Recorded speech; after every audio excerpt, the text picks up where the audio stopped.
Hi நண்பர்களே, நலம் 360 சேனலுக்கு உங்களை அன்போடு வரவேற்கிறேன். இன்னைக்கு நம்ம வீடியோல எதை பத்தி பேச போறோம்னா, 60 வயசுக்கு பிறகு ஏன் பலருக்கும் மலச்சிக்கல் பிரச்சனை வருது, அதையும் இயற்கையாக நம்ம எப்படி சரி செய்யலாம் அப்படின்றத பத்தி தான் முழுமையா பார்க்க போறோம். இந்த பிரச்சனை நம்ம உடல் வயது ஆக ஆக குறையும் செரிமான சக்தி, தண்ணீர் குறைவு, உடற்பயிற்சி இல்லாமை, மருந்துகள், மன அழுத்தம் போன்ற காரணங்களால வருது.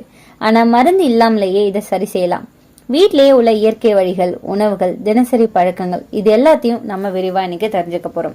அதுக்கு முன்னாடி நலம் 360 சேனலை சப்ஸ்கிரைப் பண்ணாதவங்க சப்ஸ்கிரைப் பண்ணிக்கோங்க. மறக்காம பக்கத்துல இருக்க பெல் ஐகானை பிரஸ் பண்ணிக்கோங்க. வாங்க வீடியோக்குள்ள போலாம். மலச்சிக்கல் வர முக்கிய காரணம் என்ன தெரியுமா?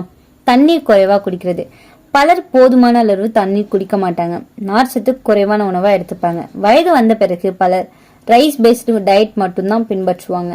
உடற்பயிற்சி இல்லாம இருப்பாங்க. உடல் அசைவு குறைந்ததால செரிமானம் மெதுவா மாறுங்க.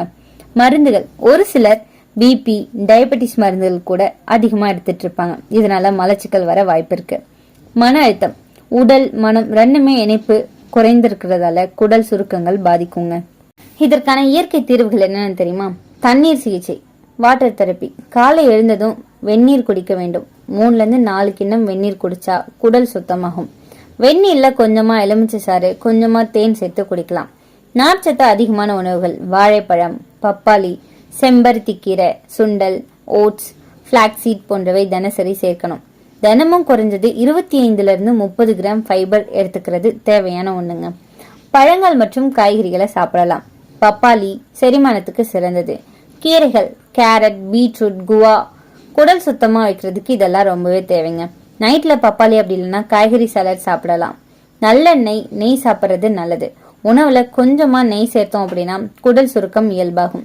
1 ஸ்பூன் கேஸ்டர் ஆயில், அதாவது ஆமணக்கு எண்ணெய் வாரம் 1 முறை எடுத்தோம் அப்படின்னா குடல் சுத்தமாகும். இது மருத்துவர் ஆலோசனையோட நம்ம இதை பயன்படுத்தலாம். இரவுல திராட்சை நீர் குடிக்கலாம். சிலர் உலர் திராட்சைய, அதாவது ட்ரை கிரேப்ஸை தண்ணீர்ல ஊற வச்சு மறுநாள் காலை அதை தண்ணீரோட சாப்பிடுவாங்க. இது மலச்சிக்கலை குறைக்கிற ஒரு இயற்கை லாக்ஸேட்டிவ்னு சொல்லப்படுது. யோகா மற்றும் நடைப்பயிற்சியின் மூலம் நம்மளால இதை குறைக்க முடியும். காலையில 20-30 நிமிடம் பிரிஸ்க் வாக் போனா ரொம்பவே நல்லதுங்க. யோகாசனங்கள் செய்யலாம். பவன முக்தாசனம், சூரிய நமஸ்காரம், மாலாசனம் எல்லாம் பயன்படுத்துறது ரொம்பவே நல்லதுங்க. இது குடல் இயக்கத்தை தூண்டும். உணவு கால பழக்கம் என்ன தெரியுமா? தினமும் ஒரே நேரத்துல சாப்பிட்றத பழக்கமாக்கிக்கணும். உணவுக்கு பிறகு கொஞ்ச நேரம் நடக்கிறது அவசியமான ஒண்ணுங்க. தினமும் வெந்நீர், எலுமிச்சை, சில நேரம் யோகா, ஹை ஃபைபர் பிரேக்ஃபாஸ்ட்னு எடுத்துக்கிறது நல்லதுங்க. ஓட்ஸ், ஃப்ரூட்ஸ்லாம் ரெகுலரா பயன்படுத்துறது நல்லது. மதியத்துக்கு ப்ரௌன் ரைஸ் அப்படி இல்லைன்னா மில்லட்ஸ் எடுத்துக்கலாம். நிறைய வெஜிடபிள்ஸ் எடுத்துக்கலாம். பட்டர் மில்க் சேர்த்துக்கலாம். நைட்ல லைட் டின்னர் எடுத்துக்கலாம். வெஜிடபிள் சூப் அப்படி இல்லைன்னா பாரிஜ் எடுத்துக்கலாம். பெட் டைம் அப்போ வார்ம் மில்க் கொஞ்சமா கீயோட சேர்த்து சாப்பிட்டோம் அப்படின்னா ரொம்பவே நல்லது. இது மலச்சிக்கலை தீர்க்கிறதுக்கு ஒரு சிறந்த வழியா இருக்கும். நம்ம தவிர்க்க வேண்டிய சில விஷயங்களும் இருக்கு. அதிகமான காஃபி, டீயை தவிர்க்கிறது நல்லது. வெள்ளை அரிசி, மைதா பொருட்களை தவிர்க்கணும். Junk food, deep fried items எல்லாத்தையுமே தவிர்க்கிறது நல்லது. மது, புகைப்பிடித்தல், இது ரொம்பவே மோசமான ஒரு பழக்கம். இதை தவிர்க்கிறதும் நல்லதுங்க. நிறைய மருந்துகள் எடுத்துக்க கூடாது. டாக்டர் கன்சல்ட் இல்லாம எதையுமே நம்ம சேர்க்கவே கூடாது. அப்படி எடுத்துக்கிறதா இருந்தா அதை தவிர்க்கிறது நல்லது. மன அழுத்தம் அப்படின்றது மலச்சிக்கலுக்கு முக்கிய காரணமா இருக்குங்க.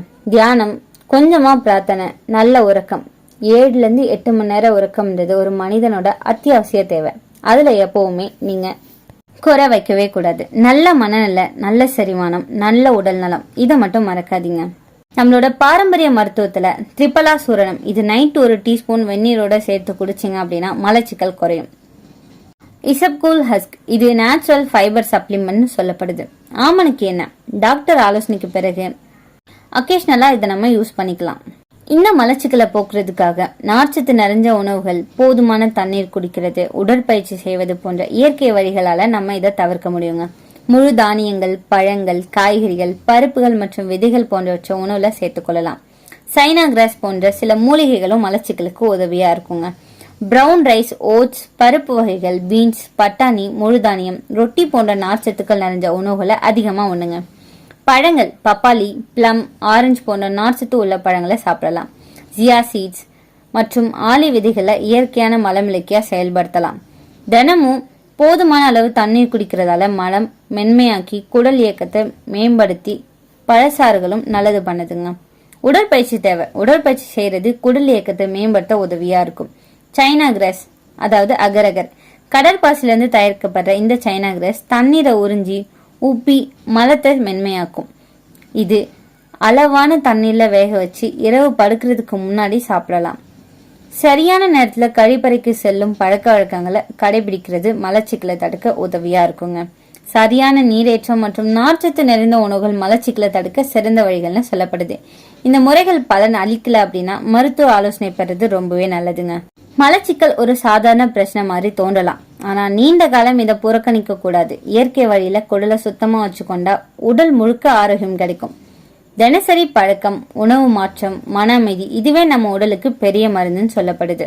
இன்னைக்கு நான் சொன்ன விஷயங்கள் எல்லாமே உங்களுக்கு ஹெல்ப்ஃபுல்லா இருக்கும்னு நம்புறேன். இந்த வீடியோ உங்களுக்கு பிடிச்சிருந்துச்சுன்னா லைக் பண்ணுங்க, ஷேர் பண்ணுங்க, மறக்காம நம்ம சேனலை சப்ஸ்கிரைப் பண்ணுங்க. அடுத்த ஒரு அற்புதமான வீடியோல சந்திக்கிறேன்.